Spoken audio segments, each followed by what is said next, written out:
When I was young, my dad had a box of pastels, and I just loved sorting them into colors. That was my favorite thing to do. So I think that was my first dabble in the art world. And then when I came to Canada, I really couldn't do much else. So I took some classes, and bada boom, bada bing, here we are.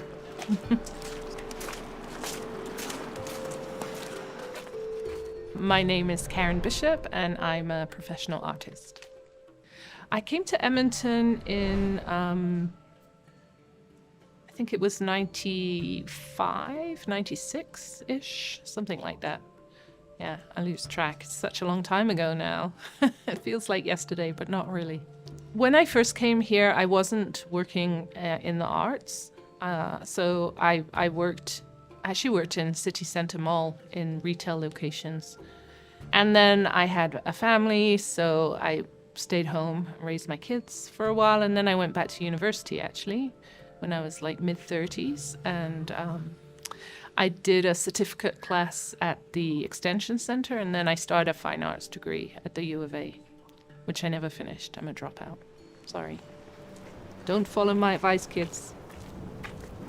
Come on in. I know nothing. I know that.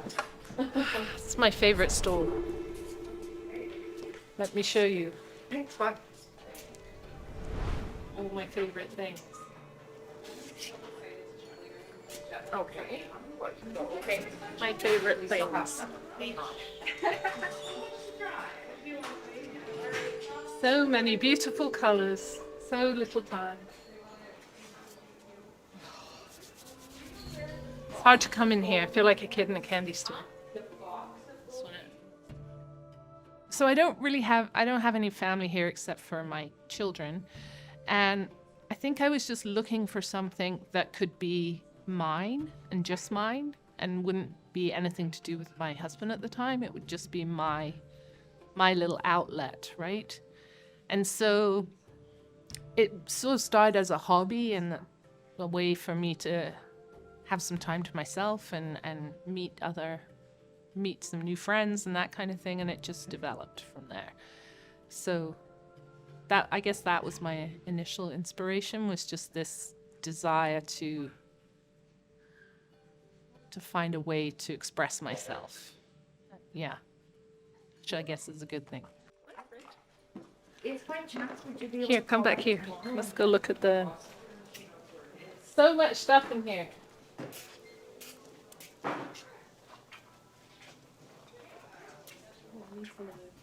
Although more recently I've started to get more inspiration from traveling back to Europe, but I think my art journey has developed with Canadian values and with a Canadian perspective, I suppose.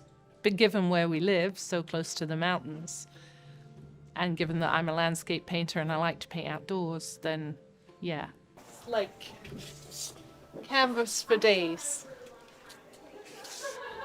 Not that I paint on canvas, but it still looks nice. I paint on paper. Let me find my paper for you. I paint on Yupo paper. Here it is. I have a whole shelf for me now. Just for me. Maybe I should get a pad while I'm here. I would say don't be in a hurry.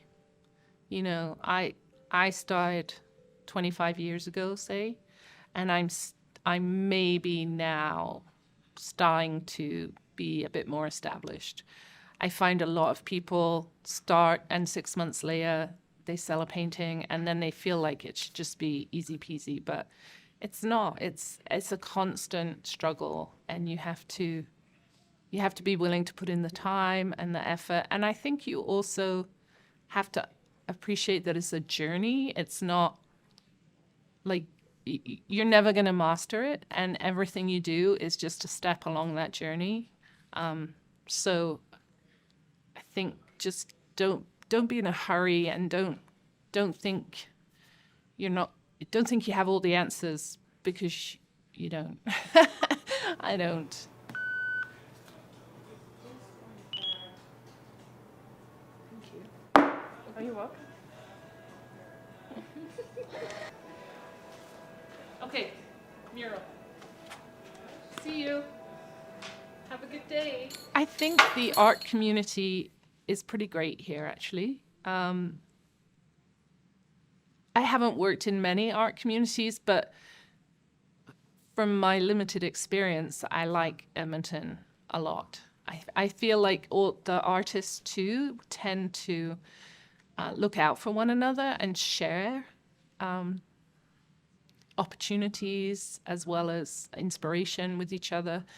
So it's not kind of a closed thing where people just work on their art and kind of close the door around it so nobody can steal their ideas. It's like, I'm doing this and it's really fun. Do you want to come try it with me? Which I really love. So it's way more collaborative here than anywhere else I've ever been. And people want you to succeed. So there's a lot of cross promotion and support out there between artists.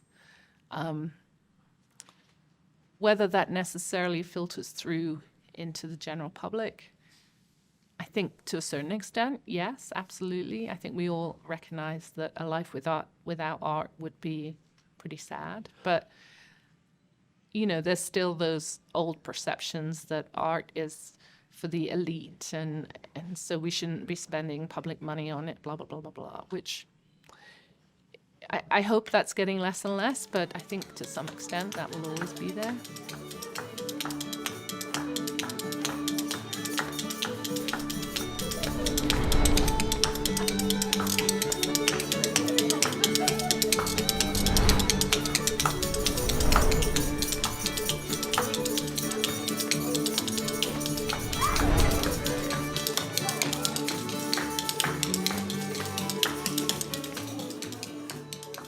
So this is it's called the NOA, which stands for Night of Artists, and the NOA Gallery.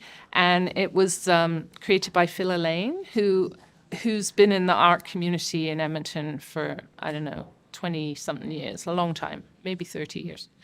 And so he used to produce an event called the Night of Artists, which would happen once or twice a year, would just bring people together, and we would show our work in various venues, wherever it would have us. So this is now like an evolution of that, in that it's a permanent space. So people that have previously shown with him at these one-off events now have a permanent showing space here in Bonnie Doon Centre. I think there's probably about 25 that show consistently in the gallery space. And then we have a feature room as well, where anyone can apply and put there. So there's probably another 50 with just one piece up in the feature exhibit right now too. Yes, I'm pretending I know how to paint. Hi. Get one with me with my mouth shut or not? Yeah, You have to be fast. I'm just going to show her. Be right back. I am painting my aspen tree forest. And if you would like to know how I came to be doing this, we bought a cow pasture 20 years ago, and the cows had just knocked all the beautiful aspen and birch trees over. And then when we started building our house, we started planting trees, 500 evergreen trees we planted.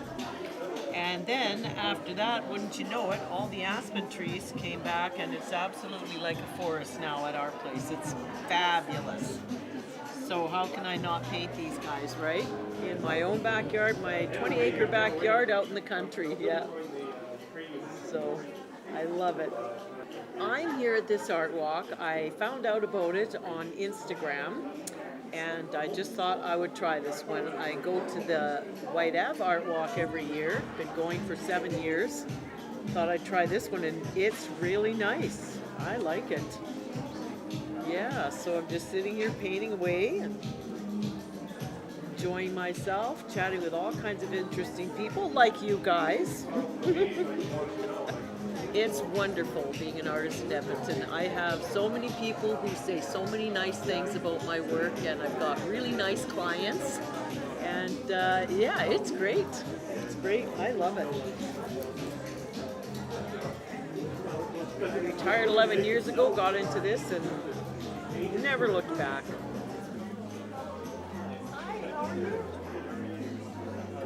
And so I think you just have to look around the mall and see all the wonderful community spirit and all the artists together hanging out and drawing inspiration from each other to understand the importance of these kind of events. Yeah, man. Yeah.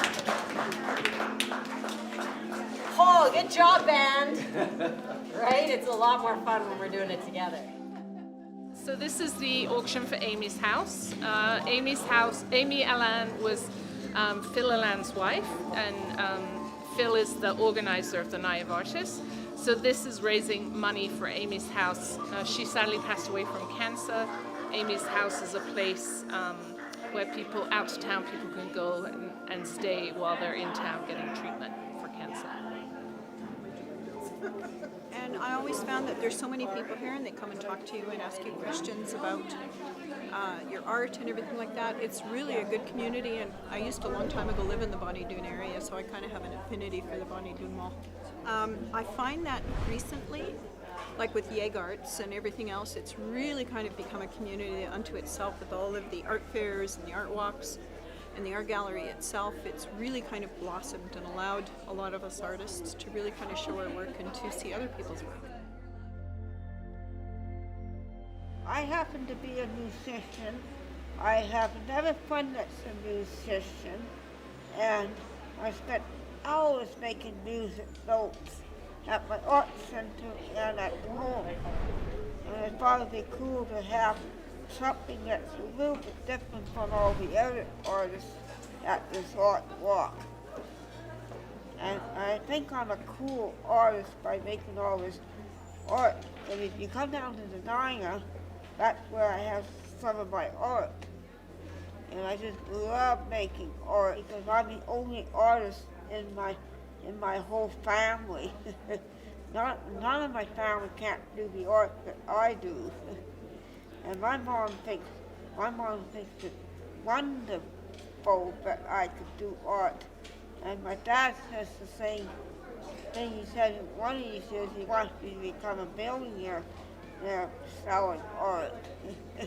You gotta love what you're doing, and you gotta keep making art, because art is very important to a lot of disabled people out there. There's nobody in the world can create art like a disabled person could, and that's why it's very important to keep your mind on the art and keep focusing on the art.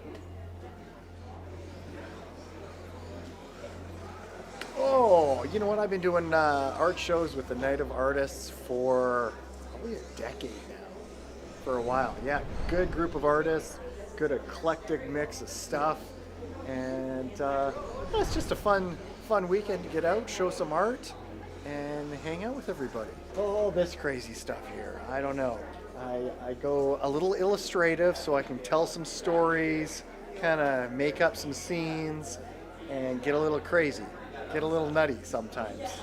The Gazelle reading, I call that one speed reader. Well, because Gazelle's fast at everything. Right. Yes. Woo. Well, as an artist, it's I just like I've got this creativity. So it's going to come out anyway, regardless of where I am. I just happen to be in Edmonton, and it happens to be a good city to be an artist, whether it's music or paintings, art. It's just kind of fun, you know. I find everybody's pretty receptive. Everybody comes out to these festivals. I don't know if we just like getting together, or we like festivals, or if we like art, but it all comes together, and everybody seems to enjoy it for sure. Everything that you look at, every advertisement on TV, whatever, every film, every song, every cereal box has been created by an artist, right? So without art, what would we be? How would we communicate?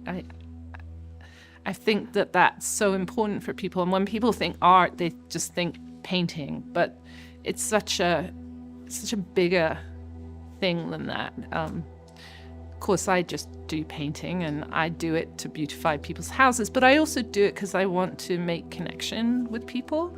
And if I can, for instance, at the art walk, the White Ave art walk a few years ago, I had a painting of Pyramid Island near Jasper. And this lady came up to me and she said, "Where did you paint that?"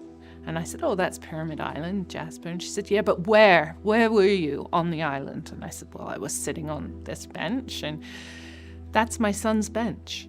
And her son had, and she recognized that from my painting. Her son had passed away, and they put him a memorial bench up for him. And I had sat on his bench and painted this scene, which was his favorite part of the... So, of course, we all start crying, and it was just such a beautiful moment that you can share with someone, right? Just through an image on a piece of paper. It was wild. So I think that's really special when those kind of things happen, and that connection and that emotional response that people can have to art is something that without, we just wouldn't be so human without that. So, yeah.